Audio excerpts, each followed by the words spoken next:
Good morning, praise Lord. Greater grace fellowship में आप सभी का स्वागत है। परमेश्वर हमसे प्रेम करता है और इस प्रेम के जरिए हम यहाँ पर उपस्थित हुए हैं। आइए हम लोग प्रार्थना करें और आगे के समय में चलेंगे। धन्यवाद पिता परमेश्वर, इस सुंदर से समय के लिए पिता परमेश्वर जो आपने हमें दिया है। पिता परमेश्वर प्रार्थना करते हैं पिता परमेश्वर आज के समय के लिए। पिता परमेश्वर आज का समय पिता परमेश्वर अद्भुत होने पाए। पिता परमेश्वर आपके वचन से पिता परमेश्वर हम कुछ पिता परमेश्वर हमारा नया जीवन होने पाए। पिता परमेश्वर हम प्रार्थना करते हैं पिता परमेश्वर सबको सही सलामत लेकर आए, और पिता परमेश्वर जो लोग आ रहे हैं रास्ते में उनको भी सही सलामत लेकर आए। पिता परमेश्वर हम प्रार्थना करते हैं, हम आपको सारी चीज़ों के लिए धन्यवाद करते हैं। पिता परमेश्वर प्रार्थना करते हैं पिता परमेश्वर जो भी हम लोग आराधना करेंगे पिता परमेश्वर दिल से आराधना करें पिता परमेश्वर, और हम उस आराधना को पिता परमेश्वर दिल से करें और आपको महिमा मिले। पिता परमेश्वर हम प्रार्थना करते हैं कि जितने लोग पिता परमेश्वर यहाँ आ रहे हैं पिता परमेश्वर आपके वचन को सुनने के लिए पिता परमेश्वर आपका वचन अद्भुत हो, आपका संदेश अद्भुत होने पाए। पिता परमेश्वर पवित्र आत्मा से परिपूर्ण होकर पास्टर जी आपका संदेश को देने पाए। पिता परमेश्वर ऐसी प्रार्थना करते हैं। प्रार्थना करते हैं पिता परमेश्वर आज का संदेश पिता परमेश्वर लोगों के जीवन को बदलने वाला संदेश होने पाए। पिता परमेश्वर प्रार्थना करते हैं पिता परमेश्वर इस नई जगह पर जो आप लेकर आए पिता परमेश्वर ये आपकी इच्छा थी। पिता परमेश्वर हम प्रार्थना करते हैं यहाँ पर ज़्यादा से ज़्यादा लोग आए। पिता परमेश्वर प्रार्थना करते हैं पिता परमेश्वर कि आगे के समय को हम आपके हाथों में देते हैं। जो भी पिता परमेश्वर आगे की चीज़ों में पिता परमेश्वर सब में आपकी अगुवाई को मांगते हैं। पिता परमेश्वर आपकी प्रेजेंस को मांगते हैं। पिता परमेश्वर सारी बातों को हम आपके हाथों में देते हैं यीशु मसीह के नाम से आमीन। सबको गुड मॉर्निंग।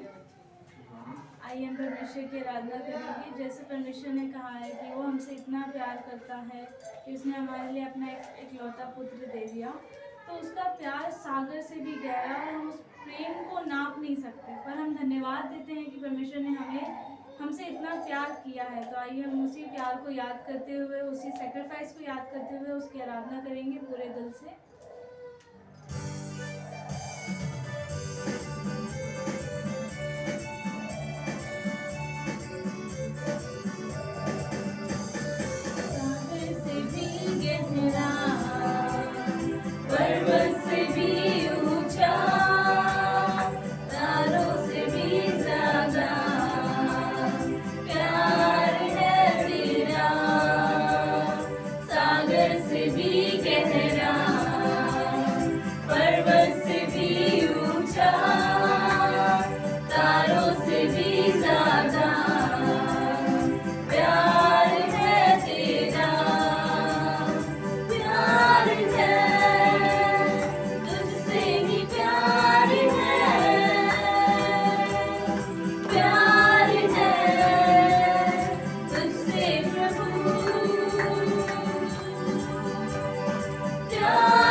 उसके नाम की सना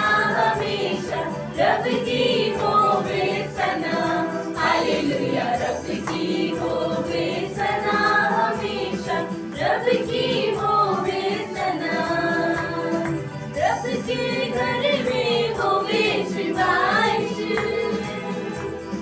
रब के घर में होवे शिवाइश, उसकी हम दो सना, उसकी हम दो सना हमेशा, रब की होवे सना, हालेलुया रब की होवे सना हमेशा, रब की होवे सना। सारे मिलकर ताली बजाओ, सारे मिलकर ताली बजाओ,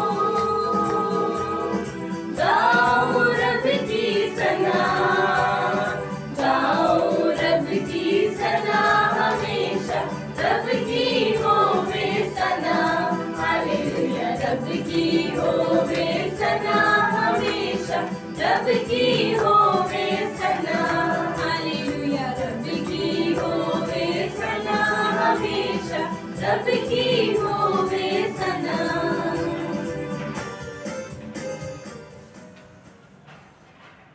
धन्यवाद पिता परमेश्वर, सचमुच पिता परमेश्वर आपका प्रेम अद्भुत है पिता परमेश्वर। आप मुझे पवित्र करते हो पिता परमेश्वर अपने लहू के द्वारा पिता परमेश्वर, आपका लहू पवित्र है पिता परमेश्वर। धन्यवाद पिता परमेश्वर, हमारी शरीर की जितनी अभिलाषाएं हैं पिता परमेश्वर, जितना पिता परमेश्वर सब कुछ है पिता परमेश्वर, सब कुछ धो दिया पिता परमेश्वर आपके लहू से। आप मुझे अपने लहू के द्वारा पवित्र किया है पिता परमेश्वर। धन्यवाद पिता परमेश्वर, धन्यवाद पिता परमेश्वर कि आप मेरे लिए मारे गए गाड़े गए पिता परमेश्वर। इस प्रेम के लिए पिता परमेश्वर हम आपको धन्यवाद करते हैं। आपका वचन पिता परमेश्वर अद्भुत है पिता परमेश्वर। धन्यवाद।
ताकि तेरे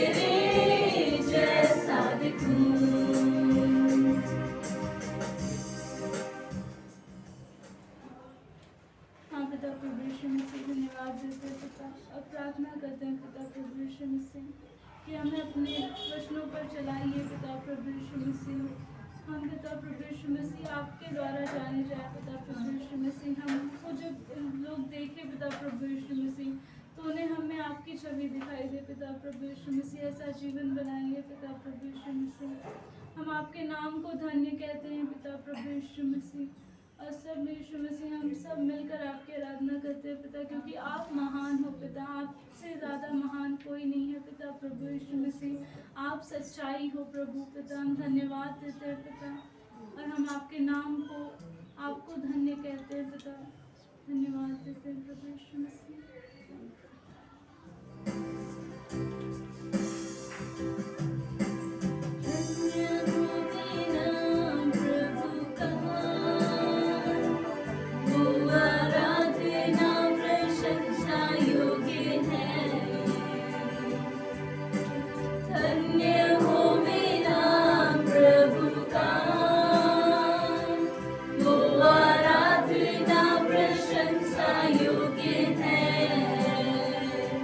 मिलकर हम एक साथ उठाते पावन नाम, गाते धन्य हो नाम, धन्य हो नाम, धन्य हो नाम प्रभु का। मिलकर हम एक साथ उठाते पावन नाम और गाते धन्य हो धन्य हो नाम, धन्य हो नाम प्रभु का। मिलकर हम एक साथ उठाते पावन नाम, गाते धन्य हो नाम, धन्य हो नाम, धन्य हो नाम प्रभु का। धन्य होवे नाम, धन्य होवे नाम, धन्य होवे नाम प्रभु का। हाँ पिता प्रभु यीशु मसीह, हम सब मिलकर आपको महिमा करते हैं पिता प्रभु यीशु मसीह। आपकी आराधना करते हैं पिता प्रभु यीशु मसीह, क्योंकि आपका नाम सब नामों में श्रेष्ठ है पिता प्रभु यीशु मसीह। आपके नाम से पिता हमें चंगाई मिलती है पिता प्रभु यीशु मसीह। आपके नाम से हम बचाए जाते हैं पिता प्रभु यीशु मसीह। आपका नाम धन्य है पिता प्रभु यीशु मसीह। धन्यवाद देते हैं पिता प्रभु यीशु मसीह कि आपके नाम के द्वारा हम बचाए जाते हैं पिता प्रभु यीशु मसीह। पिता हम प्रार्थना करते हैं आगे के पूरे समय को पिता आपके हाथों में सौंपते हैं। आप अपनी अगुवाई दीजिए पिता प्रभु यीशु मसीह। आप अपनी उपस्थिति रखिए पिता प्रभु। प्रार्थना करते हैं यहाँ पे हर एक व्यक्ति के लिए पिता। आप अपने वचन से भरिए पिता प्रभु यीशु मसीह। जब यहाँ से लौटे तो आपके वचन से भरे हुए हों पिता। प्रार्थना करते हैं पास्टर जी को आपके हाथों में सौंपते हैं। आप अगुवाई करिए पिता। धन्यवाद देते हैं, सारे समय को आपके हाथों में सौंपते हैं। यीशु मसीह के नाम से मांगते हैं, आमीन।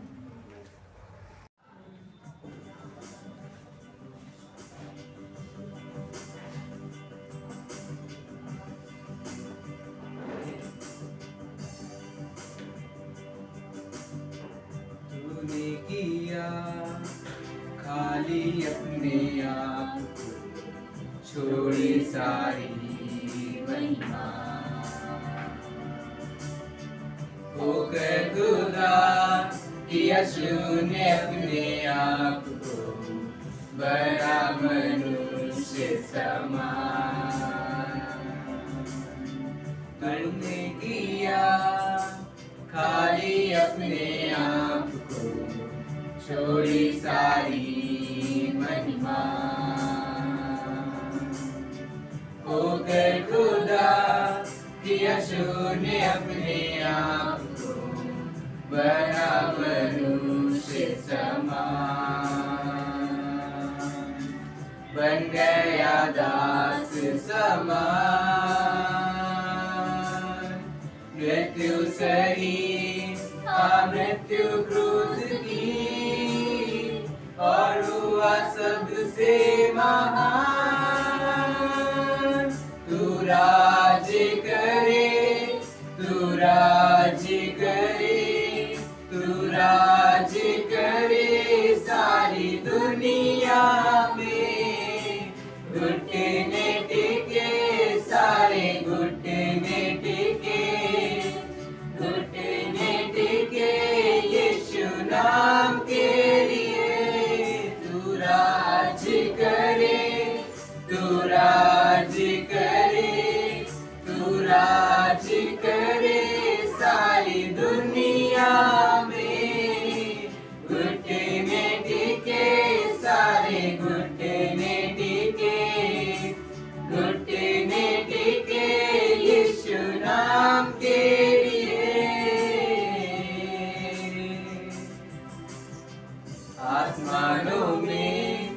कैसे तेरा सिंहासन पराक्रमी खुदा। महिमा से अब फैले तेरा शासन, कर्मों में सारा जहां। सजदे में हर इंसान, वध जो हुआ निर्दोष में बना, तेरा है सारा अधिकार। तू राज करे, तू राज करे, तू राज करे सारी दुनिया में।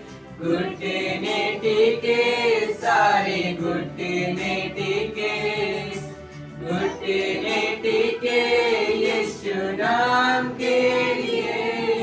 तू राज करे, तू राज करे, तू राज करे सारी दुनिया में। घुटने टिके सारे घुटने टिके, घुटने टिके यीशु नाम के लिए।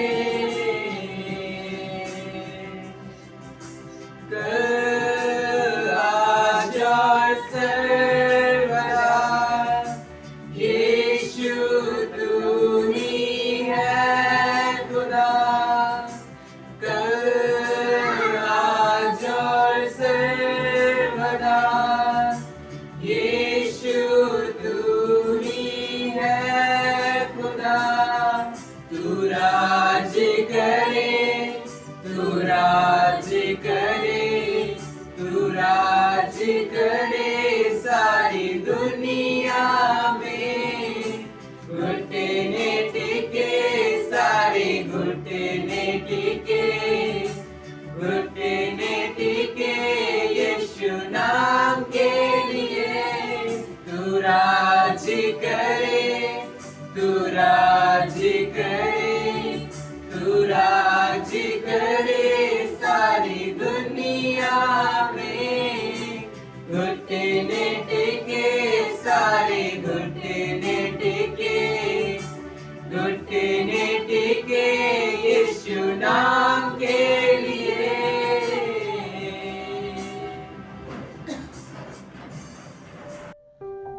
परमेश्वर का धन्यवाद हो आज के समय के लिए। हम लोग लूका की किताब से पढ़ेंगे, अध्याय 9 और 57 से 62, वहाँ से 5 वचन है यहाँ पर, शायद 5 या 6। ठीक है, तो पहुँच गए सब, पढ़ते। जब वो मार्ग में जा रहे थे तो किसी ने उनसे कहा, 57 वचन 57 में है। जब वो मार्ग में जा रहे थे तो किसी ने उनसे कहा, जहाँ जहाँ तू जाएगा मैं तेरे पीछे हो लूँगा। कितनी बढ़िया बात बोली उसने ना, कि प्रभु तू जिधर जाएगा मैं तेरे पीछे जाऊँगा। एक्चुअली भेड़ों की यही पहचान है, भेड़ें किसी और के पीछे नहीं जाती, अपने चरवाहे के पीछे जाती। चरवाहा जिधर जाएगा वो उधर जाएगी। तो कितना बढ़िया बात बोला इसने कि प्रभु जहाँ जहाँ तू जाएगा मैं तेरे पीछे हो लूँगा। 58, यीशु ने उससे कहा, लोमड़ियों के भट्ट और आकाश के पक्षियों के बसेरे होते हैं, पर मनुष्य के पुत्र को सिर धरने की भी जगह नहीं। हाँ, ये क्या उत्तर था? उसने कितना बढ़िया बोला उसने कि प्रभु मैं तेरे पीछे आऊंगा। पर यीशु का जवाब, है ही नहीं मेरे पास कुछ भी नहीं है, मेरे पास तो सोने की जगह नहीं। आप समझ पा रहे हैं? देखिए आगे, देखिए अब आगे पढ़ते। उसने दूसरे से कहा, मेरे पीछे हो ले। अब उसको तो नहीं, और एक व्यक्ति था, उसको बोला मेरे पीछे हो ले। और उसने क्या जवाब दिया, हे प्रभु मुझे पहले जाने दे कि मैं अपने पिता को गाड़ लूं। दूसरा क्या बोला, जिसने बोला मैं तेरे पीछे आ रहा हूं, उसको अलग जवाब दिया। दूसरे से उसने कहा है बात कि तू मेरे पीछे हो ले। और जिसको बोला मेरे पीछे हो ले, उसने पता क्या कहा, प्रभु थोड़ा रुकना, मैं अपने पिता को गाड़ के आता हूं। सॉरी, बोलता है कि मैं अपने पिता को गाड़ लूं फिर मैं तेरे पीछे चलूं। आगे देखते हैं। 60। उसने उससे कहा, मरे हुओं को अपने मुर्दे गाड़ने दे। हाँ, ये थोड़ा अलग नहीं लग रहा? जो मरे हैं, बोलता मरे हुओं को अपने मुर्दे गाड़ने दे। मीनिंग पता क्या है? परमेश्वर की नज़र में सिर्फ वही जीवित है जो मसीह में जीवित, जिसका पुनर्जन्म हुआ है, जिसने उद्धार पाया, सिर्फ वही जीवित है। बाकी सब के सब परमेश्वर की नज़र में मरे हुए। तभी उसने बोला कि जो आत्मा के मरे हुए लोग हैं, उनको शरीर में मरे हुए लोगों को गाड़ने दे। एक आत्मा में मरा हुआ व्यक्ति एक शरीर में मरे हुए मुर्दे को गाड़ता। परमेश्वर की नज़र में दोनों मरे हुए। तो उसने क्या बोला कि मरे हुओं को अपने मुर्दे गाड़ने दे, पर तू जाकर परमेश्वर के राज की कथा सुना। वचन 61। एक और ने भी कहा, हे प्रभु, मैं तेरे पीछे हो लूंगा। दूसरा भी बोलता है, प्रभु मैं भी तेरे पीछे हो लूंगा, पर पहले मुझे जाने दे कि अपने क्या लिखा है कि अपने घर के लोगों से विदा ले आओ। मैं आऊंगा तेरे पीछे, पर पहले मैं पूछ तो लूं। जब जरा उनसे पूछ क्यों, उनकी मर्जी है कि नहीं, वो आने देंगे या नहीं आने देंगे। यीशु ने क्या कहा? यीशु ने कहा, जो अपना हाथ हल पर रख कर पीछे देखता है, वो परमेश्वर के राज्य के योग्य नहीं। अंत में उसने क्लियर बोल दिया कि जो हल पे अपना हाथ रखता है और पीछे देखता है, वो परमेश्वर के राज्य के योग्य नहीं। इसका मीनिंग ये है कि जब किसान हल चलाता है तो पीछे मुड़ के नहीं देखता, वो आगे तरफ देखता है। दूसरा वाक्य उसने एक जगह और बोला है कि जो अपना क्रूस उठाए वो मेरे पीछे हो। हाँ, तो यहाँ पर 3 प्रकार के लोग हैं जिन्होंने परमेश्वर के पीछे आने की इच्छा जताई, और हम देखते हैं कि तीनों के तीनों वापस मुड़ जाते हैं और बहाना लगाते। आइए प्रार्थना करें। प्यारे पिता परमेश्वर, धन्यवाद देते हैं आज के समय के लिए प्रभु, आज के इस वचन के लिए प्रभु। आपकी उपस्थिति, आपकी अगुवाई मांगते हैं परमेश्वर। आप हम सबके जीवन में परमेश्वर अपनी प्रेजेंस को प्रकट करते हैं और हमारे मार्ग में आने वाली बाधाओं को आप दूर करते हैं प्रभु यीशु। पिता हम प्रार्थना करते हैं कि जो बाधा हमारे सामने है प्रभु यीशु, हमारी प्रार्थना है कि आप उसे दूर करो और परमेश्वर पिता हम इसके पार जाने पाएँ। धन्यवाद देते हैं, आपकी महिमा हो प्रभु यीशु के नाम से, आमीन। बैठ सकते हैं।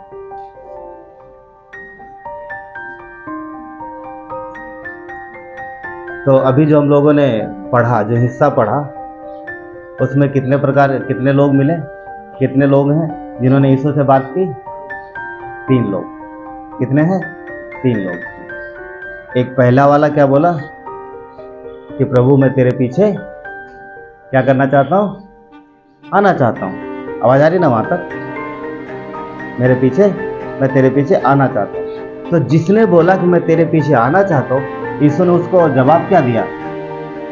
सोचो, उदाहरण बता रहे, आप किसी व्यक्ति को फॉलो करना चाहते हो, आप उसके पीछे चलना चाहते हो उम्र भर, और आपको ये उम्मीद है कि ये व्यक्ति हमारे जीवन को बहुत बेहतर बनाएगा और बहुत हमें अच्छी पोजीशन पे लेके जाएगा। ये इस उम्मीद से आप जाते हो, पर उसकी ओर से जवाब क्या आता है? बोलता है मेरे पास सर धरने की जगह, मतलब बोलता है मेरे पास तो खुद का रहने का ठिकाना नहीं। यीशु बोलते हैं कि मेरे पास खुद के लिए रहने का कोई ठिकाना नहीं, मैं तुझे कहां लेके जाऊंगा? जवाब कैसा है? क्या जैसा वो सोच रहा था वैसा है? उसने सोचा था कि मैं इसके पीछे चलूंगा, मेरा जीवन बहुत धन्य हो जाएगा, मैं महान बन जाऊंगा, मैं सब कुछ पालूंगा। पर यीशु का उत्तर कुछ और था। नहीं, मेरे पास खुद के लिए जगह नहीं है। अब ये देखो, आप पढ़ोगे, ये उत्तर सुन के वो व्यक्ति चला गया, रुका नहीं, चला गया। और ये कौन था पता? मत्ती कहता है कि शास्त्री था। हमने लूका पढ़ा ना, मत्ती किताब में लिखा ये शास्त्री था। शास्त्री कौन होते थे? जो पुराने नियम के वचन को जानते थे, अच्छे से जानते थे। उसको लगा कि मैं इसके पास आया हूं तो मेरा जो जीवन अच्छा हो जाएगा। अब एक बात बताओ, क्या मसीह के पास आने से जीवन अच्छा नहीं होता? मैं एक सवाल पूछ रहा हूं, उत्तर चाहिए। क्या यीशु के पास आने से जीवन अच्छा नहीं होता? होता है। तो फिर इसको क्यों लगा कि जीवन अच्छा नहीं होगा और क्यों चला गया? पॉइंट पता क्या है? ये परमेश्वर के पास सिर्फ धरती की चीजों के लिए आया था। वो आया था गाड़ी, बंगला, रुपया, पैसा और दुनिया भर का जो ऐशो आराम की चीजें, उसके लिए आया। सब मुझे मिल जाएगा, सब मुझे मिल जाएगा। और वो यीशु तो मन की बात जानता है। परमेश्वर के पास हम आ रहे हैं इन चीजों के लिए, उन चीजों के लिए जो उसने पहले दे रखी हैं, और सिर्फ उन्हीं चीजों के लिए आ रहे हैं। ये व्यक्ति यीशु के लिए नहीं आया था, वो क्या चाह रहा उसके लिए नहीं आया था। ये आया था कि प्रभु मैं क्या चाह रहा हूं वो आप देखो और वो सब मुझे देखो। समझ पा रहे? हाँ, तो ये शास्त्री था, वचन का ज्ञान रखता था, पर जब यीशु ने बोला कि मेरे पास खुद सर धरने की जगह नहीं है, सर छुपाने की जगह नहीं, मैं तुझे क्या दूंगा, निराश हुआ, चला गया। इस व्यक्ति के जैसे बहुत से लोग हैं जो आज भी परमेश्वर के पास इसी उद्देश्य से आते हैं कि हम जाएंगे और धरती पर हमारे पास बहुत सारा धन होगा, बहुत कुछ मिलेगा। और जब तो उनके लिए उत्तर पता क्या है यीशु का, कि मेरे पास सर धरने की जगह नहीं है। ये सही बात है कि गलत है? यीशु ने गलत बोला था क्या? नहीं, वो कभी झूठ नहीं बोलता। अब देखो उसके पास कुछ नहीं था खुद का। धरती पर यीशु के पास कुछ, उसका घर भी नहीं था। कभी किधर सो गया, कभी किधर सो गया, ऐसी कुछ होता है। कुछ नहीं था उसके पास। क्यों? क्योंकि उसने अपने लिए कुछ नहीं बनाया। वो कंगाल बना ताकि हम आत्मिक बातें जो समझेगा, जो उसके वचन को समझेगा, वो धनवान हो जाएगा। और जो धन के पीछे आएगा तो इसने उसको क्या जवाब दिया? मेरे पास खुद भी कुछ नहीं। और वो सुन के चला गया। हम लोग यहाँ पर क्या देखते हैं? और भी दो लोग थे, और भी दो लोग थे, और उन्होंने भी जब सुना है ये बोला मेरे पास कुछ है नहीं, बाय बाय, वो भी यीशु को बाय बाय बोले, प्रभु मैं भी जा रहा हूँ, बहाना मार के। कोई बहाना मारा, दोनों ने, हाँ, दोनों ने बहाना मारा। पर यीशु ने क्या बोला था उसको? उन दोनों को, उसको नहीं बोला जिसने कहा मैं तेरे पीछे आना चाहता हूं, पर जो और थे उनको बोला तू मेरे पीछे हो ले, तू मेरे पीछे हो ले। आज भी यीशु यही बोलता है हमें और तुम्हें, मेरे पीछे हो ले। हाँ, मेरे पीछे हो ले। अगर हम उसके पीछे हो लेते, क्या उसने वादा नहीं किया? कितने सारे वादे, हजारों। उसने कितने सारे वादे किए, मगर उन वादों को जो समझेगा और उसके अनुसार जाएगा, परमेश्वर सब कुछ उसके जीवन में करेगा। पॉइंट ये है कि हम जब यीशु के पीछे चल रहे हैं, तो हम किस उद्देश्य से चल रहे हैं? उद्देश्य क्या है? कैसा कहीं हमारा उद्देश्य उस पहले व्यक्ति के जैसा तो नहीं जो यीशु के पास आया, प्रभु मैं तेरे पीछे आना चाहता हूँ। यीशु ने क्या बोला? मेरे पास कुछ नहीं है, वो चला गया। उद्देश्य क्या है? अब सवाल ये पैदा होता है, क्या मसीह हमें कुछ देना नहीं चाहता? क्या लगता है? सब कुछ देना चाहता। उसने सब, वचन कहता है, वापस से बोलता हूं, वो कंगाल बना ताकि हम धनवान हो जाएं, इसीलिए तो कंगाल बना। मगर उद्देश्य क्या है? क्यों हम उसके पीछे आ रहे हैं? हमारा जो पाने की जो तरीका है, जो इच्छा है, वो किस प्रकार की? कहीं हम गलत तरीके से तो नहीं मांग रहे, कहीं बुरी तरीके, बुरी चीज़ों से, बुरी अभिलाषाओं के लिए तो नहीं मांग रहे। क्योंकि आप पढ़ोगे जब याकूब का 4:3 तो क्या कहता है? तो मांगते तो हो पर पाते नहीं, क्योंकि बुरी अभिलाषाओं की वजह से मांगते हैं। मन में जो विचार हैं, जो ख्याल हैं, जो हम सोचते हैं और जो हम करते हैं, सब कुछ मसीह को पता है, क्योंकि वो मन की जानता है। हमारे दिमाग में क्या चल रहा है उसको पता है। ये व्यक्ति यीशु के पास आया, यीशु को पहले ही पता था क्या सोच रहा है, किस उद्देश्य से आया, इसलिए इसको ऐसा जवाब मिला। आप देखोगे और कहीं नहीं मिला किसी को जवाब, इसको ऐसा जवाब मिला। तो यहाँ पर लिखा है कि तुम मांगते हो पर पाते नहीं, क्योंकि बुरी इच्छा से मांगते हो ताकि भोग विलास में उड़ा दो। यहाँ जो शब्द है भोग विलास, इसका मतलब पता है क्या? इंग्लिश में लस्ट। लस्ट मतलब बुरी इच्छा, बुरी अभिलाषा। अब सोचो कि परमेश्वर का व्यक्ति जो मसीह में है, परमेश्वर का सेवक है, प्रभु के पीछे चल रहा है, वो मांग रहा परमेश्वर से ताकि वो दे और वो बुराई में वो चीजों को बुराई में इस्तेमाल करे। समझे? परमेश्वर का व्यक्ति परमेश्वर से मांग रहा, प्रभु मुझे ब्लेस कर, मुझे आशीष दे, और वो दे ताकि मैं जो तू आशीष देगा उनको मैं बुराइयों में, उन चीज़ों को मैं बुराइयों में खर्च करूँ या बुराइयों में इस्तेमाल करूँ। क्या लगता है परमेश्वर देगा? अगर आपका बेटा मांगे आपसे, पापा मुझे 5,000 रुपया दो, मुझे जुआ खेलने जाना, हाँ कौन देगा?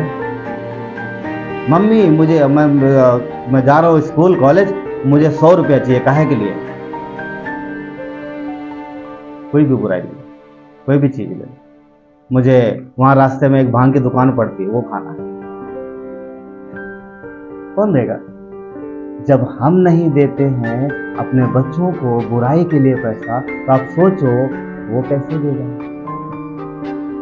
वो कैसे देगा? वो भली चीजों के लिए देता है। तो यीशु के पीछे जो ये व्यक्ति आया, तो इसी उद्देश्य से आया था कि वो सब कुछ मुझे देगा, मैं अपने तरीके से जीऊंगा। वैसे नहीं, अपने तरीके से नहीं, परमेश्वर के तरीके से। मुख्य बात मसीह में यही है, बहुत से लोग प्रभु में आते हैं पर वो अपनी बुद्धि लगाते हैं। परमेश्वर तो मुझे ब्लेस कर, तो मुझे ये दे, मैं ये दे, मैं ये दे, मैं ये करूंगा, मैं ये करूंगा, मैं ये करूंगा, मैं ये करूंगा। कोई बल्कि हमें ऐसा नहीं, हमें ये कहना चाहिए, प्रभु आप मुझे क्या दोगे, और जो आप मुझे दोगे मैं उसको कैसे इस्तेमाल करूं। हम कैसे इस्तेमाल करें ये जरूरी है कुछ। और अगर हम इस तरीके से मांगते हैं तो परमेश्वर देता है, पर अगर हम बुरी अभिलाषाओं से मांगेंगे तो नहीं देगा। कभी कभी जरूरत पूरा कर देता है, जरूरत पूरा कर देता है, मगर फिर भी अगर हमारा उद्देश्य सही नहीं है तो नहीं देगा।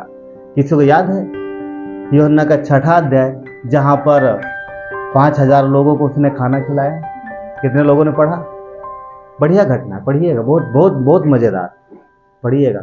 वहां पर यीशु ने देखा कि भीड़ है, पूरा भीड़ की भीड़ है, बहुत भीड़ है, और उसके दिल में है कि मैं इनको खाना खिलाऊं।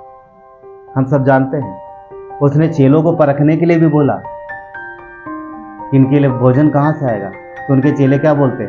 अगर 200 दीनार, उस समय 200 बहुत थे, इतनी भी रोटी लाएंगे तो इनको पूरी नहीं होंगी। वचन कहता है कि 5,000 सिर्फ पुरुष थे।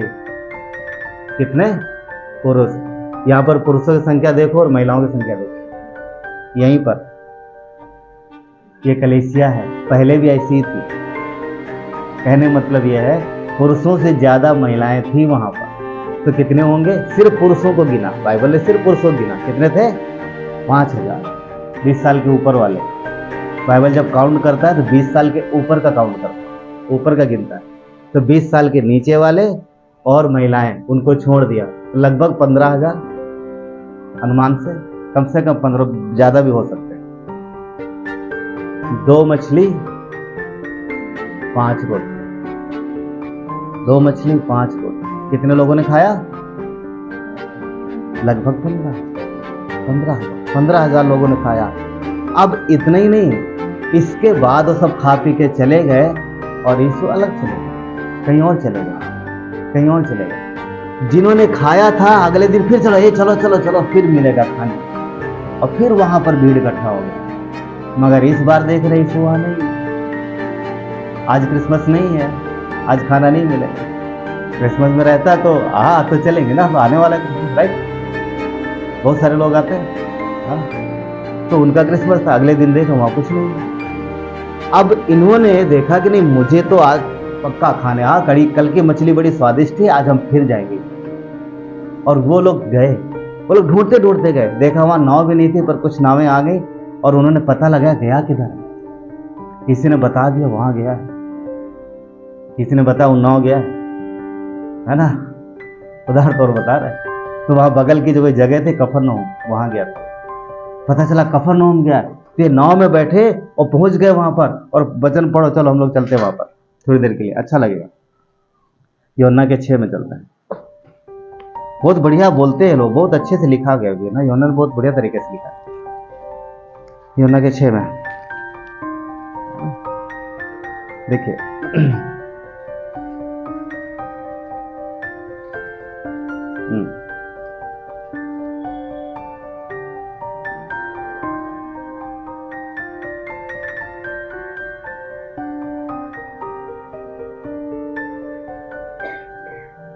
एक मिनट, सॉरी मैंने मेरा थोड़ा पेज देखो 25 वचन 25 6 का 25। ये क्या कहते हैं, झील के पार जब उससे मिले, वो लोग उससे मिले तो उन्होंने क्या कहा, हे रब्बी तो यहाँ कब आया।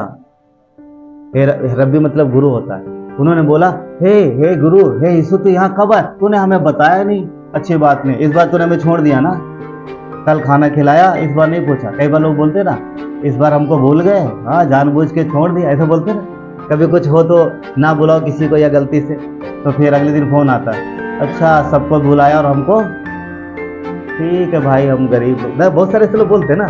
तो ये लोग वैसे बोल रहे हैं, प्रभु यहाँ कब आया, आज इस बार हमको नहीं बुलाया, कल तो बड़े अच्छे से बुलाया, आज भूल गया, छोड़ दिया, आज भूल गए। इस तरीके से बात कर। देखो अब आगे क्या लिखा, यीशु ने उन्हें उत्तर दिया, मैं तुमसे सच सच कहता हूँ, तुम मुझे इसलिए नहीं ढूंढते कि तुमने आश्चर्य कर्म देखे, पर तुम इसलिए ढूंढते हो कि तुम रोटियां खाकर तब। कह रहा है यीशु, तुम इसलिए नहीं ढूंढते कि मैंने जो किया तुम इसलिए नहीं ढूंढते कि तुमने मुझे देखा करे, मैंने 5 रोटी और 2 मछली से इतने सारे लोगों को खिलाया, चलो इसके पास कुछ है, ये कुछ अलग व्यक्ति है, इसमें कुछ अलग मैंने पाया, ये अलग पावरफुल व्यक्ति है, इसमें सामर्थ है, वो मुझे भी मिलेगा, मुझे अनंत जीवन की बातें मिलेंगी। तुम इसलिए नहीं ढूंढते, तुम इसलिए ढूंढते हो कि तुमने कल खाया है, आज फिर खाने में। यीशु कहने मतलब क्या, कि तुम मुझे इसलिए ढूंढो कि जो मैंने किया है, इसने बोला जो मैंने किया है वो काम की वजह से मुझे ढूंढो, क्योंकि 5 रोटी 2 मछली से इतने लोगों को कोई नहीं खिला सकता। तो उद्देश्य गलत है यहाँ पर लोगों का आने का, आप समझ रहे हैं, इनका भी उद्देश्य गलत है। ये इसलिए नहीं आए कि चलो यीशु से हमें कुछ मिलेगा, वो अनंत जीवन देने वाला है, वो महिमा का भोजन देगा, इसलिए नहीं है। इसलिए आए आज हमें भूख लगी फिर जाएंगे। तो ये शारीरिक वस्तुओं के लिए यीशु के पीछे आ रहा है, शारीरिक वस्तुओं के लिए, आज के वस्तुओं के लिए, हमें ये चाहिए, हमें वो चाहिए, हमें वो चाहिए, चलो चलते हैं। शुरू में आते लोग ठीक, कुछ गलत नहीं है, क्योंकि शुरू में लोग किसी न किसी उद्देश्य से आते, भाई किसी को तकलीफ आएगा, किसी को बीमारी आएगा, पर जब वो चीज ठीक हो जाती है तब यीशु कहता है दिमाग खुलना चाहिए, अब तुम मुझे मेरे पीछे बीमारियों के लिए, पैसे के लिए, उसके लिए मत आओ, मुझे जानने के लिए। मैं परमेश्वर का पुत्र। यीशु ने क्या बोला, जिसने मुझे देखा उसने पिता को देखा। तो जब हम आए हैं किसी न किसी भौतिक जरूरत के लिए, बीमारी के लिए, कोई कारण हो सकता है, मगर जब परमेश्वर ने दिखा दिया कि वो कुछ है, तो बोला अब सिर्फ वस्तुओं के लिए मत ढूंढो, अब मुझे ढूंढो कि मैं जो हूं और मैं तुम्हारे जीवन में क्या करूं। हमें सही उद्देश्य होना। कितने विश्वासी होते हैं कि सालों साल बीत जाते उन्हीं चीजों में लगे रहते।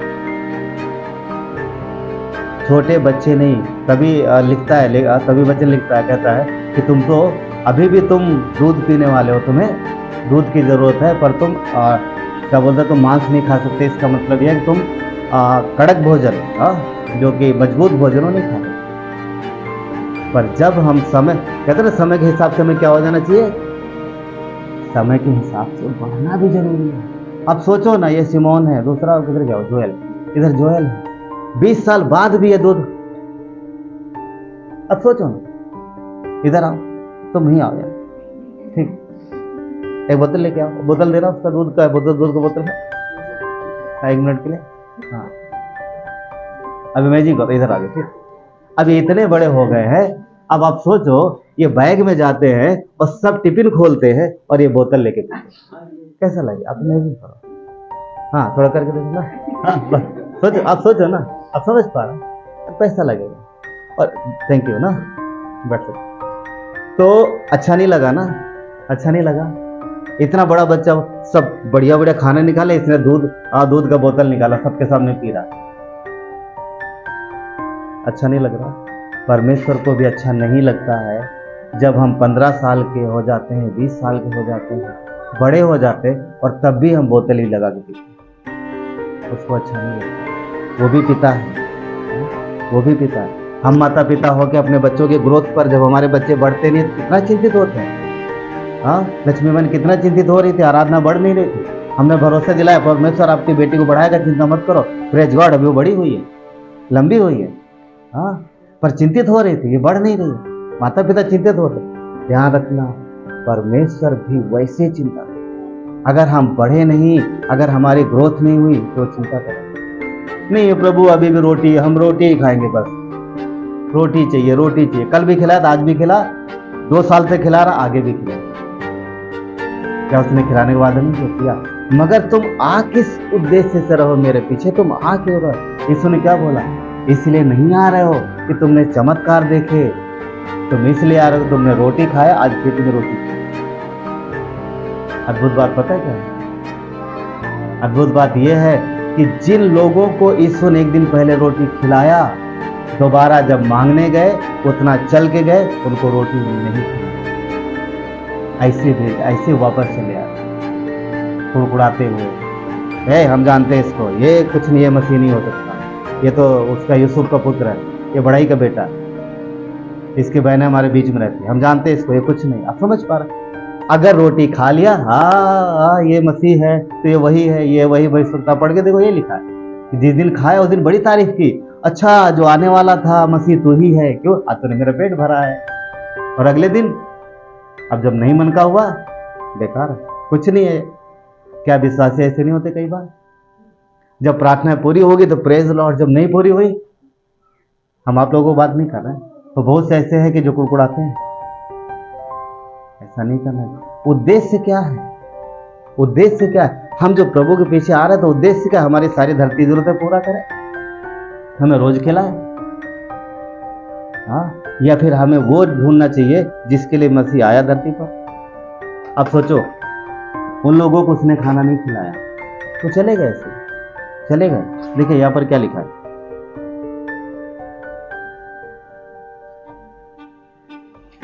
एक मिनट, 41 में, 40 में, इसीलिए यहूदी उस पर कुड़कुड़ाने लगे, क्योंकि उसने कहा था जो रोटी स्वर्ग से उतरी वो मैं हूं। अब देखिए यहाँ पर उसने क्लियर बता भी दिया कि तुम धरती की रोटी की चिंता मत करो, उससे तुम्हारी भूख नहीं मिटेगी, तुम फिर भूखे होगे, पर जो रोटी मैं तुम्हें दे रहा हूं तुम वो ले लो। उसने समझाया, बताया भी कि मैं कौन हूं, तुम मुझे स्वीकार करो, तुम मुझे अपने जीवन में ले लो, तुम तृप्त रहोगे, तुम कभी भूखे नहीं हो। नहीं, मुझे वो नहीं चाहिए, मुझे आत्मिक रोटी नहीं चाहिए। मुझे कौन सी रोटी चाहिए? मुझे बर्गर चाहिए, मुझे पिज्जा चाहिए, हाँ, ये सारी चीजें चाहिए, और मुझे आत्मिक रोटी। ये तो तू चुपचाप उधर ही कोने में रहे, हाँ, ये नहीं चाहिए इसको उधर लपेट कर रखेंगे इधर, बाकी चीजें आने दो। परमेश्वर कहता पहले इसको लो, क्योंकि इसी से सब शुरू हुआ, वचन से सब शुरू हुआ। अगर वचन नहीं लिया तो फिर कुछ भी नहीं, उनको कुछ नहीं मिला, वो चले गए, हाँ, उनको लौटा दिया खाली हाथ वापस किया, कुछ नहीं मिला। पर एक चीज नहीं, जिन लोगों ने सबको खिलाया था टोकरी से निकाल, कौन थे वो? आज भी है। सबको खिलाने के बाद 12 टोकरी बची थी। एक बात बताओ, 12 बची पर 13 बचनी चाहिए ना? 13 नहीं बचनी चाहिए? यीशु भी तो था, उसके लिए नहीं बची। परमेश्वर को शरीर की रोटी की जरूरत नहीं है। देखो क्या बोलते हैं, उसको भौतिक रोटी की जरूरत नहीं, वो खुद ही रोटी है। वो बोलता मुझे खाओ तो तुम तृप्त रहोगे, रोटी को रोटी की जरूरत नहीं है। चेलों के लिए 12 टोकरी बची, पर यीशु के लिए नहीं, उसे जरूरत नहीं है। क्या वो खाना नहीं खाता था? पर क्या बिना रोटी रह सकता? अफकोर्स रह सकता है। पॉइंट क्या है, यहूदियों को बाकी जितने लोग थे उनको वापस कर दिया, पर जो चेले थे उनको आज भी रोटी मिल रही है। चेले जहां थे, क्या उन्हें रोटी नहीं मिल रही? उन्हें मिल रही है। क्यों? क्योंकि चेले जो उसके पीछे हैं वो खाने वाली रोटी के पीछे नहीं है, वो मसीह के पीछे है। उसके उद्देश्य के लिए वो क्या बोलेगा, वो सुनने के लिए क्या बोल रहा, कान उसके कहाँ लगे? उसके वचन पर। तो वो है उसके साथ, इसलिए नहीं कि रोटी खिलाएगा, पर इसलिए ये क्या कह रहा मुझे सुनना है। उसने क्या बोला था मार्था को? याद है मार्था क्या बोला था? जब मार्था ने क्या बोला था कि प्रभु मरियम तेरे पैरों पे बैठी है, तुझे कुछ चिंता नहीं है? हाँ, तुझे कुछ चिंता नहीं, इसको बोल मेरी मदद करे। तो उसने क्या मार्था को बोला? मरियम ने उत्तम भाग चुन लिया। आप समझ पा रहे हैं? मार्था की चिंता किस चीज की थी? रोटी, सब्जी, ये सब। पर मरियम कहाँ थी? यीशु के पास। वो क्या सुन रही थी? वचन। उसका मन कहाँ लगा था? वचन में। तो उत्तम भाग जो परमेश्वर की जो इच्छा है, वो हमें उसकी तरफ हमारा फोकस होना है, भौतिक चीजों की तरफ नहीं। भौतिक चीजों की तरफ। तो चेलों को तो रोटी मिल रही, चेलों को पेट भर मिल रही, पर उनको उसने वापस किया। क्यों? क्योंकि वो सही उद्देश्य से नहीं आए। आज हम लोग परमेश्वर के लोग, परमेश्वर ये चाहता है कि हम ये जाने, हमारे आपके विश्वासी जीवन के विषय में बहुत बड़ा ये एक विशेष खास मुद्दा है कि हम जो परमेश्वर के पास आ रहे हैं उसका उद्देश्य क्या है, किस मकसद से आ रहे हैं? क्या हम भौतिक चीजों के लिए आ रहे हैं कि हमारे घर में गाड़ी हो, हमारे घर में बंगला हो, हमारे घर में ये हो, हमारे बच्चे अच्छे हो, सब सिर्फ इसी के लिए? या फिर इसलिए कि हमारा जीवन परमेश्वर के जैसा, या हमारी लाइफ जैसा वो चाहता वैसा हो, हमारा सोच विचार उसके जैसा हो, हमारा स्वभाव उसके जैसा, हमारा चाल चलन उसके जैसा? क्या इसलिए? यीशु ने क्या बोला? तुम सिर्फ रोटियों के लिए आए हो, इसलिए नहीं आए कि जो मैंने आश्चर्य कर्म किया उसके हिसाब से तुम नहीं आए। समझ पा रहे? अगर हम सिर्फ शारीरिक आवश्यकताओं के लिए आते हैं, अगर हम सिर्फ फिजिकल आवश्यकताओं के लिए आते हैं, तो फिर एक दिन यीशु बोल देगा वही बात कि मेरे पास तुम्हारे लिए कुछ नहीं, लौट जाओ। पर उद्देश्य नहीं, प्रभु मुझे रोटी नहीं चाहिए, मुझे तरक्की नहीं चाहिए, मुझे कुछ नहीं चाहिए, मुझे आप चाहिए, मुझे तू चाहिए। आप सोचो, एक तरफ पूरी दुनिया की सारी चीजें, एक तरफ दुनिया बनाने वाला। समझ पा रहे? बता रहा हूँ कुछ। एक तरफ दुनिया बनाने वाला, एक तरफ दुनिया की चीजें, और आपको बोले जाए आप क्या लोगे? दुनिया बनाने वाला या दुनिया की चीजें? सुनो, एक राजा ने एग्जीबिशन रखा। एग्जीबिशन मतलब एग्जीबिशन नहीं बोल सकते। एक बार एक कहानी है, ऑफर दिया कि प्रजा के लोगों को आओ, और यहाँ पर बहुत सा हॉल है, बड़ा सा हॉल है, वहाँ बहुत कीमती चीजें रखी, बहुत कीमती चीजें रखी, आओ और जिसका जो मर्जी ले जाना ले जाओ। ठीक, बहुत सारे लोग हैं। किसी ने देखा हाँ सोने का कुछ मटका रखा, वो उठा लिया। किसी ने कलश, जो भी था सोने चांदी की, और चुटकियों में साफ। हाँ, 5 मिनट भी नहीं लगा, सब साफ। वहाँ कीमती चीजें, वहाँ फिर कुछ नहीं बची। जो बाद में आए उनको थोड़ा पीतल चांदी वाली, सोने की जवाहरात पहले खत्म हो। जो पहले आए ना, इसीलिए बोलते पहले आना चाहिए, पहले कीमती चीजें नहीं। जो बाद में आते नहीं मिलता ना, आप समझ रहे बात? पहले आओ ना, पहले आओ। सब साफ हो गया, कुछ नहीं बचा वहाँ पर। और मतलब और भी चीजें, ऐसा नहीं है कि कुछ नहीं हुआ। एक लड़की वहाँ शुरू से थी, वो देख रही थी सारी चीजें को, इतनी छोटी भी नहीं थी, देख रही थी। कोई ये ले, कोई हीरे का टोकरी ले जा रहा, कोई सोने की चीजें लिए जा रहा, सब राजा भी देख रहा। वो भी आई थी कुछ लेने के लिए, पर वो शांत खड़ी थी, देख रही। वो सोच रही थी मैं क्या ले जाऊं, देख रही थी चारों तरफ, सब कुछ देख रहे, सोने चांदी महंगी चीजें देख रही, सब कुछ देख रहे, और कुछ नहीं उठाया। उसने लोगों को उठाते हुए देखा। फिर उसकी नजर पड़ी एक तस्वीर पर, गंदी संदी, मतलब थोड़ा सा भद्दी तस्वीर थी, और वो उसके नजदीक गई। उसने देखा तो उसने उस तस्वीर को उठा लिया, उसने उस तस्वीर को उठा लिया। और तो जब तस्वीर को उठाया और उठा के जाने लगी, तो राजा ने बोला रुको, तुम इधर आओ। और किसी को नहीं रोका उसने। क्यों? जो ले जा रहा ले जाए। उसने जब तस्वीर उठाया तो उसने रोक लिया, तुम मेरे पास आओ। उससे पूछा, सारे लोग कीमती चीजें लेके जा रहे हैं, तुमने तस्वीर क्यों ली?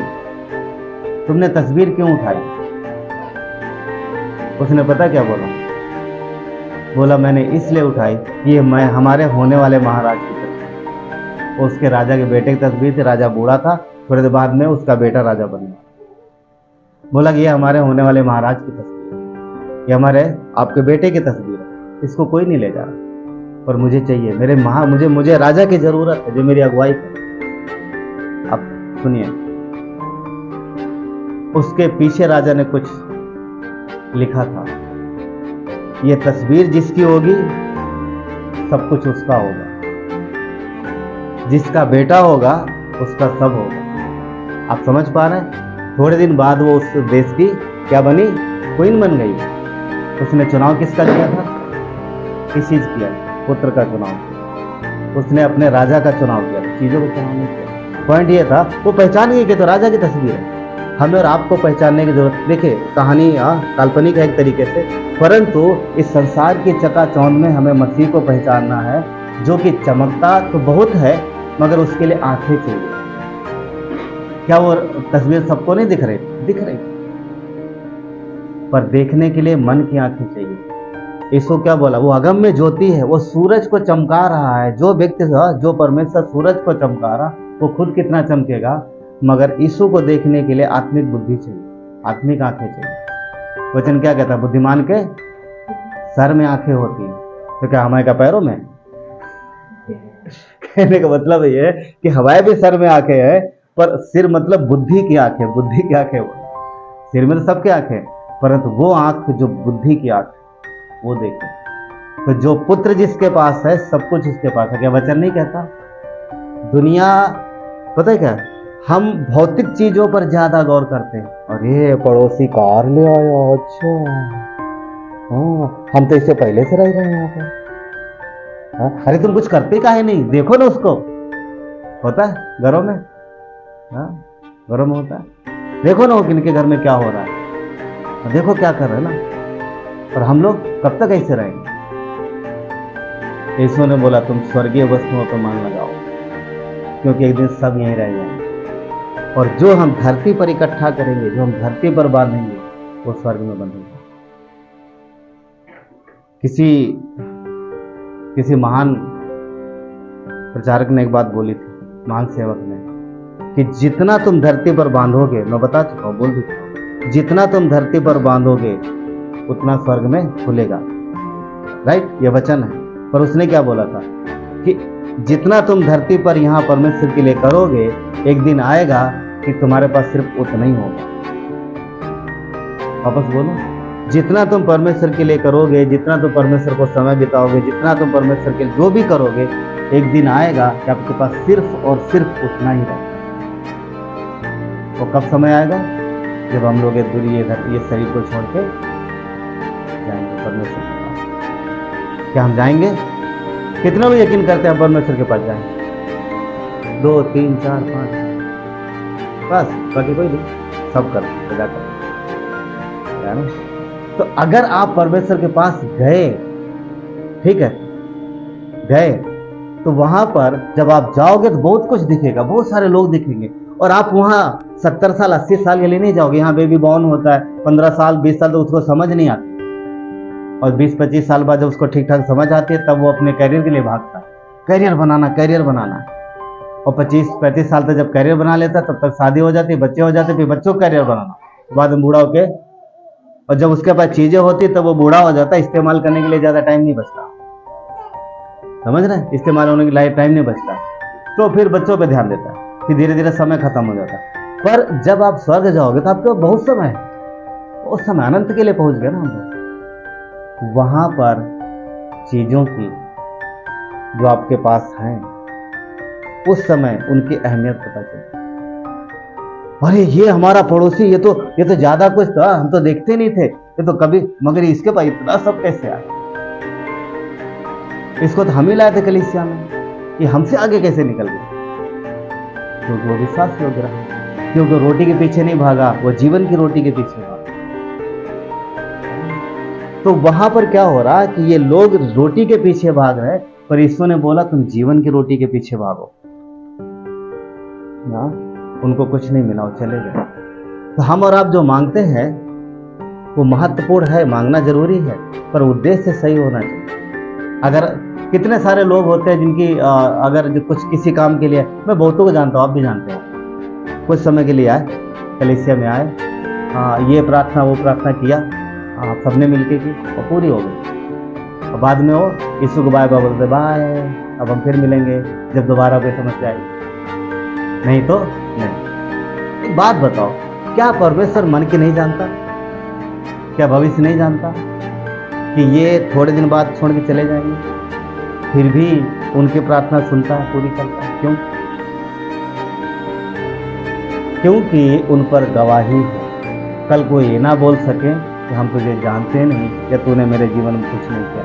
ये जितने रोटी खा के गए ना, ये सबके सामने स्वर्ग में गवाही होगी कि मैंने देखा था अपनी आंखों से 2 मछली 5 रोटी से इतने सारे लोगों ने खाया। वो अद्भुत चमत्कार था, फिर भी हम रोटी के पीछे भागे। चमत्कार करने वाले के पीछे गवाही होगी। तो दूसरा प्रश्न, तो क्या परमेश्वर हमारी भौतिक आवश्यकताएं नहीं पूरी करेगा? क्या हमारी जरूरतें पूरी नहीं करेगा? ऑफ कोर्स करेगा। क्यों? क्योंकि उसने क्या बोला, मांगने से पहले तुम्हारा पिता नहीं, आगे सेंटेंस पूरा करो। तो मांगने से पहले तुम्हारा पिता जानता है कि तुम्हें, ये भी तो उसका वचन है। तो उद्देश्य क्या है? उद्देश्य क्या? तरीका वो नहीं जो हम सोचते हैं, तरीका वो होना चाहिए जो परमेश्वर चाहता है। सारपत विधवा का बढ़िया उदाहरण, पहला योना उसमें, पहला राजा में, हाँ सबने पढ़ा, बहुत बार उदाहरण आता है। एलिया गया उसके पास, और जब वो गया तो क्या देखता है, उसके पास सिर्फ इतना सा आटा है। अकाल पड़ा है पूरे देश में, कहीं अनाज नहीं उग रहा है। आज के जैसी सुविधाएं नहीं थी कि हैंड पंप, उससे क्या बोलते, बोरिंग चला के पानी निकाल रहा नहीं था। पानी उस समय बहुत कीमती था, पानी के लिए लड़ाइयाँ होती थी। और अकाल पड़ा है, अनाज नहीं उग रहा, घरों में अनाज खत्म हो गया है। तो आखिरी खाना बचा है, खाना क्या, आखिरी एक सूखी रोटी, एक रोटी बस वो है, और उसका बेटा है, एक रोटी है। तभी एलिया पहुंच जाता, दरवाजा खटकाता है, कौन? मैं परमेश्वर का सेवक हूं और मेरे लिए खाना लेके आ। अब वो धर्म संकट में बोलती मैं क्या करूं? वो साफ साफ बता देती है कि सिर्फ एक रोटी है, वो भी, और हम दोनों खाएंगे और मर जाएंगे, मतलब भूख से मर जाएंगे, इसके पास कुछ खाने के लिए। आखिर अभी तक कैसे कैसे हम अपने आप को जिंदा करके रखें। तब भी वो बोलता है चल ठीक है, एक ही सही, आखिरी ही सही, पर उसमें से भी थोड़ा मेरे लिए लेके आ। यहाँ पर थोड़ा कठिन बात है। एक तो है भी पूरा नहीं, उसमें से मांग रहा, उसमें से उसने बोला कि मेरे लिए लेके आ। मगर आप देखो, जो विश्वास करते वो ये नहीं देखते कि कितना है कितना नहीं है, वो वचन को फॉलो करते हैं। और इसने क्या किया? उसने किया वो काम, इसने वो काम किया, और हम सब जानते हैं क्या उसके बाद वो मरे। क्या परमेश्वर ने रोटी नहीं दी इनको? एक तरफ वो रोटी मांग रहे हैं, उन्हें भेज दिया गया, वापस नहीं मिलेगी, और इस तरफ इतना आटा पूरा भर गया उसका। और सिर्फ वही नहीं, मतलब उस औरत, वो विधवा और उसका बेटा नहीं, पूरा घराना और भी जितने थे सब खाए। किस वजह से? क्योंकि उन्होंने परमेश्वर की इच्छा का पीछा, जैसा उसे कहा गया वैसा किया, यकीन किया उसकी बात पर। और हम देखते कि अद्भुत रीत से वहां पर काम हुआ। एक चीज और, एक और है, दूसरा राजा 4 अध्याय 1 से 7 में देखेंगे। वहां पर भी एक विधवा स्त्री, उसकी समस्या थोड़ा अलग है। ये एलिया के पास आती है। एलिया कौन है? सॉरी, एलिसा के पास आती है। एलिसा कौन है? एलिया का सेवक है। अभी एलिसा है, अभी एलिसा हुआ है वहां पर। ये एलिसा के पास आती है तो ये कुछ और कहानी बताती है। एक्चुअली कहानी नहीं है, उसके जीवन की घटना है। क्या हुआ था कि उसके पति ने कुछ कर्ज लिया था, उसके पति ने कुछ कर्ज लिया था और वो मर गया। सुन में, इस स्त्री का पति मर गया, उसने कर्ज लिया था। अब इसके 2 बेटे हैं, 2 बेटे। कर्ज मांगने वाला आया उसके दरवाजे पर, बोला मेरा पैसा दे, मेरा पैसा चुका। तो उस समय ये नियम था, क्या नियम था? उस समय ये नियम था कि अगर पैसा नहीं दोगे तो वो दास बना लेते, गुलाम बना लेते। और गुलाम बन जाना मरने से ज्यादा बदतर। मर जाना तो फिर भी ठीक था, पर गुलाम बनना मौत से ज्यादा बदतर था। क्यों? क्योंकि जानवरों जैसी जिंदगी हो जाती। गुलाम की अपनी कोई क्या बोलते इच्छा नहीं है, ना कोई अपनी सोच से काम करता। गुलाम क्या करेगा? जो मालिक करेगा, वैसा था। तो ये स्त्री डर गई, बहुत परेशान हो गई। अब पति चला गया है, अब बच्चे भी जाने वाले हैं, बहुत डर गई। किसके पास गई? एलिसा के पास। एलिसा से बोली वो कि मुझे ऐसी मेरी समस्या में क्या करूं? एलिसा ने एक बात बोला, तेरे घर में क्या, तेरे पास है क्या? उसने बोला मेरे पास थोड़ा सा तेल है। एक हांडी तेल बचा। तो उसने क्या बोला, बस जो तेरे पास है घर जा, हाँ बर्तन इकट्ठा कर लेना, दरवाजे बंद करना और उसमें तेल उड़े लेना, उसमें तेल उड़ेना। एक्चुअली मैं एक थॉट और वहां पर सोच रहा था, आप पढ़ोगे वहां पर क्या लिखा है, बर्तनों को ले आना, दरवाजे बंद करना, उसमें तेल उड़ेलना। कहीं ना कहीं मुझे कलीसिया का चित्र नहीं लग रहा। बर्तन किसको बोलते हैं? बर्तन में भरा जाता है, बर्तनों में भरा जाता है तेल। तेल किसका चिन्ह है? पवित्र आत्मा का और वचन का। तो बर्तन कौन है? वचन कहाँ भरा जाता है? हमारे अंदर, हमारे अंदर। तो क्या लिखा है कि बर्तनों को ले आना, दरवाजे बंद करना और उसमें वो तेल भरना। तो कहीं ना कहीं ऐसा लगता है कि फेलोशिप के लिए परमेश्वर ऐसा बुलाता है कि तुम आओ और दरवाजे क्लोज करो, यानी डिस्टर्बेंस ना हो, दरवाजे बंद हो और फिर आप वचन सीखो ताकि वचन हमारे अंदर भरा जाए। क्या यीशु ने नहीं बोला जब प्रार्थना करना तो अपने कोठरी में जाना और दरवाजे को क्या बात करा? मतलब यह है कि जब फेलोशिप करें तो डिस्टर्बेंस ना हो। तो अजीब, थोड़ा बढ़िया चित्र लग रहा कि बर्तन हम हैं और वो तेल उड़ेला जा रहा।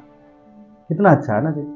तो यहां पर उस विधवा को क्या बोला कि बर्तन मांग लेना। ये जाती है, उसके बच्चे लोग बहुत सारे बर्तन ले आते हैं, दरवाजा बंद करते हैं और तेल डालते हैं। बहुत सारे बर्तन, पूरा तेल भर जाता है, बर्तनों से भर जाता, सब बहुत सारे बर्तन भर जाते हैं। फिर ये वापस आती है एलीसा के पास, बोलती ऐसा ऐसा हुआ है, बहुत सारे बर्तन भर गए, पूरा बहुत सारा तेल हो गया, अब मैं क्या करूं इनका?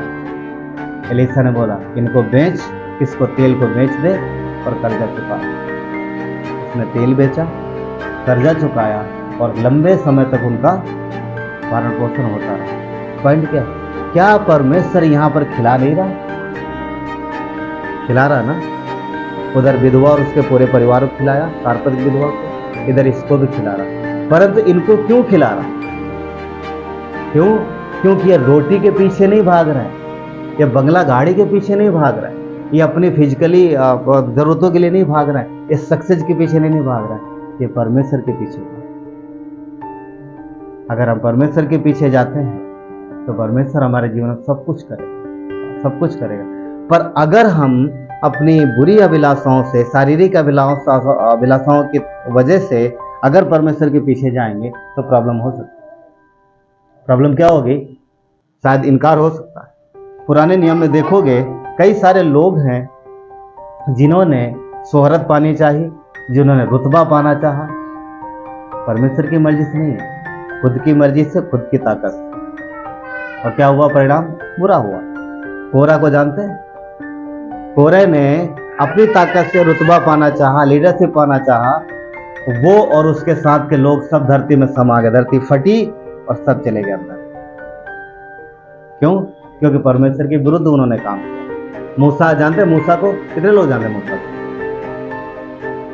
अच्छी बात है। मूसा की बहन मरियम, ये मत बोलना मरियम यीशु की माँ थी, ऑफकोर्स यीशु की माँ थी, 5 मरियम, ये मूसा की बहन थी। इसको लीडरशिप चाहिए थी, इसने बोला मुझे लीडरशिप बना, मैं महिलाओं की मिनिस्ट्री चलाऊंगी। क्यों? क्योंकि मूसा ने मैरिज कर ली थी, मूसा ने शादी कर ली थी। उसको बुरा लगा, हाँ मैं शुरू से इसके साथ हूं, अब ये शादी करके आया, इसकी पत्नी जो लीड करेगी तो मेरा कहाँ जाएगा, मेरी पोस्ट क्या होगी? तो उसको जलन हुआ एक तरीके। और इसने लीडरशिप पानी चाहिए, मगर परमेश्वर की वो किसके विरुद्ध गई थी? मूसा के, लीडर के विरुद्ध। वचन कहता उसे कोड़ हो गया। देखिए, जब परमेश्वर देता है तो ब्लेस करता है, सही तरीके देंगे, कोई दिक्कत परेशानी नहीं होगी। जब खुद पाना चाहते कई बार वहां प्रॉब्लम होती। ये खुद से हथियार, खुद से पाना चाह रहे, मुझे मेरी ये पोस्ट, उसको कोड़ हो गया। अच्छा, मूसा ने प्रार्थना किया, वो ठीक हो गई। एक और है आकान, ये योग किताब पढ़ेंगे वहां पर मिलेगा। ये युद्ध के दौरान है, युद्ध चल रहा है और परमेश्वर ने बोला था यहाँ से एक भी वस्तु नहीं लेना है, कुछ भी नहीं, ना जानवर ना मतलब इंसान, कुछ भी नहीं, सबको खत्म कर। और ये भाई सैनिक है, इधर उधर घरों में जा रहा और अकेला हो गया है तरह। और उसको एक घर में पता क्या मिला? सोने की ईंट, सोना दिखा, थोड़ी चांदी दिखी और बढ़िया कपड़ा दिखा। हम सोच रहे थे वहां कुछ तो कपड़ा दिखा, उसमें कुछ लिखा है, मुझे शब्द ये नहीं आ रहा इस समय, कि एक अच्छा कपड़ा दिखा और उसने वो सोना, वो चांदी, वो कपड़ा चुरा लिया। उन दिनों में कपड़ा कितना कीमती था ना। आपने फिल्मों में यीशु को देखा कैसे कपड़े पहने हुए? कितने लोग पसंद करेंगे आज वैसे कपड़े? हाँ, कपड़ा बहुत कीमती था। क्यों? मशीनें नहीं, वो लोग खाल पहनते थे। ये उसके विषय में लिखा है ना, यूहन्ना बपतिस्मा देने वाले विषय में, वो ऊंट का खाल पहन के आया था, कपड़े नहीं थे। तो इस भाई ने क्या किया? कपड़े चुरा लिए, कपड़ा चुरा लिया और चुरा करके घर में क्या किया? छुपा दिया, तंबू में गाड़ दिया जाए। मगर परमेश्वर की आंखें सब देखती, उसकी आंखों से कुछ भी नहीं छुप सकता। परमेश्वर देख रहा था, अच्छा इधर छुपा रहे हो, वो देख रहा, ये नहीं देखा, ये नहीं देख रहा, कोई नहीं छुपा। कपड़े ढीले ढाले थे, डाल लिया होगा और जाके छुपा दिया। अगले दिन फिर वो लड़ाई पे गए। अगले दिन मतलब दूसरी जगह उन्होंने, परमेश्वर भी चुप रहता, सही समय पे बोलता है। आप पढ़ के देखो, उस समय कुछ नहीं बोला, शांत रहो कि नो प्रॉब्लम, तो कर बताता हूं। अगले बार दूसरी जगह उन्होंने चढ़ाई की कि यहां पर अटैक करेंगे, वहां थोड़े से लोगों ने इनको हरा दिया। अब ये सब रो रहे, हम क्यों हारे, हम क्यों हारे। परमेश्वर बोलता तुम्हारे बीच में पाप। परमेश्वर भी बहुत ना, वो समय पर बात करता, आप बिना समय बात नहीं करे। तो जब ये हारे, अब चिल्ला रहे, प्रभु क्यों हुआ ऐसा, तुम्हारे बीच में पाप हुआ। उसके विषय में पढ़ोगे, वो पकड़ा गया, परमेश्वर ने उसे पकड़ा दिया, वो और उसका पूरा घराना मारा गया। देखिए यहाँ पर क्या पाने की कोशिश कर रहा था? सोना चांदी। क्या परमेश्वर देना नहीं चाह रहा?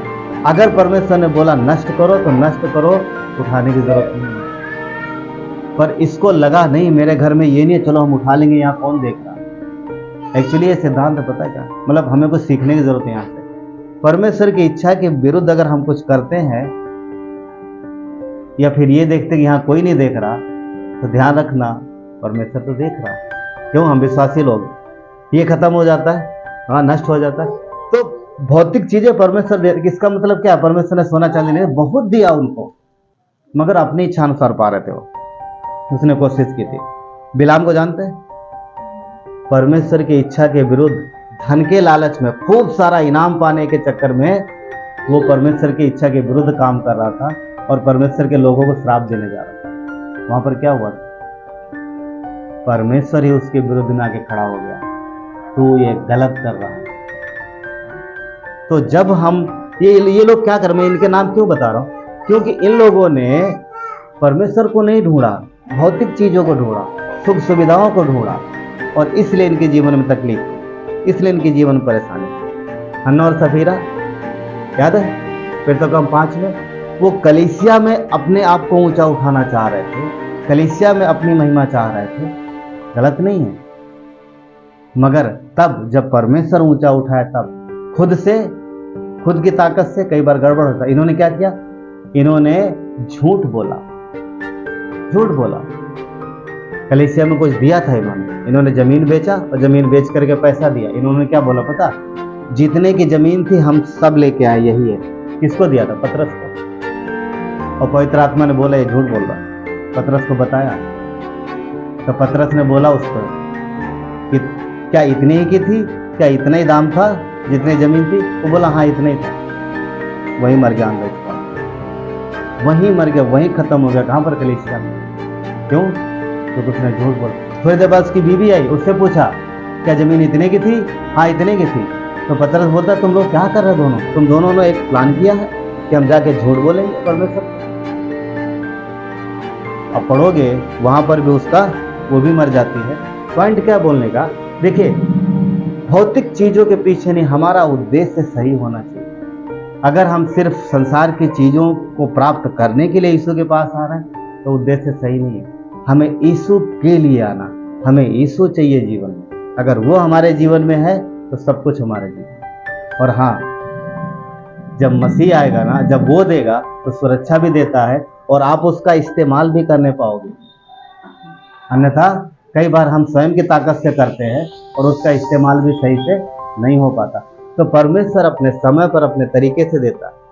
यहाँ 3 लोग जो यीशु के पीछे आना चाह रहे थे, 3 लोग। एक शास्त्री है, जब उसने बोला कि मैं तेरे पीछे आऊंगा, यीशु ने क्या बोला? मेरे पास साधने की जगह नहीं है। उद्देश्य सही नहीं था। हाँ, उद्देश्य वो फेमस होना चाहता था, वो सक्सेस होना चाहता था, और इसलिए यीशु ने उसे मना किया। क्यों? क्योंकि उसे यीशु में इंटरेस्ट नहीं था। उससे उनमें इंटरेस्ट था कि जो उनके द्वारा हो सकता है। जैसे रोटी और मछली खाने वालों में यीशु में इंटरेस्ट नहीं था।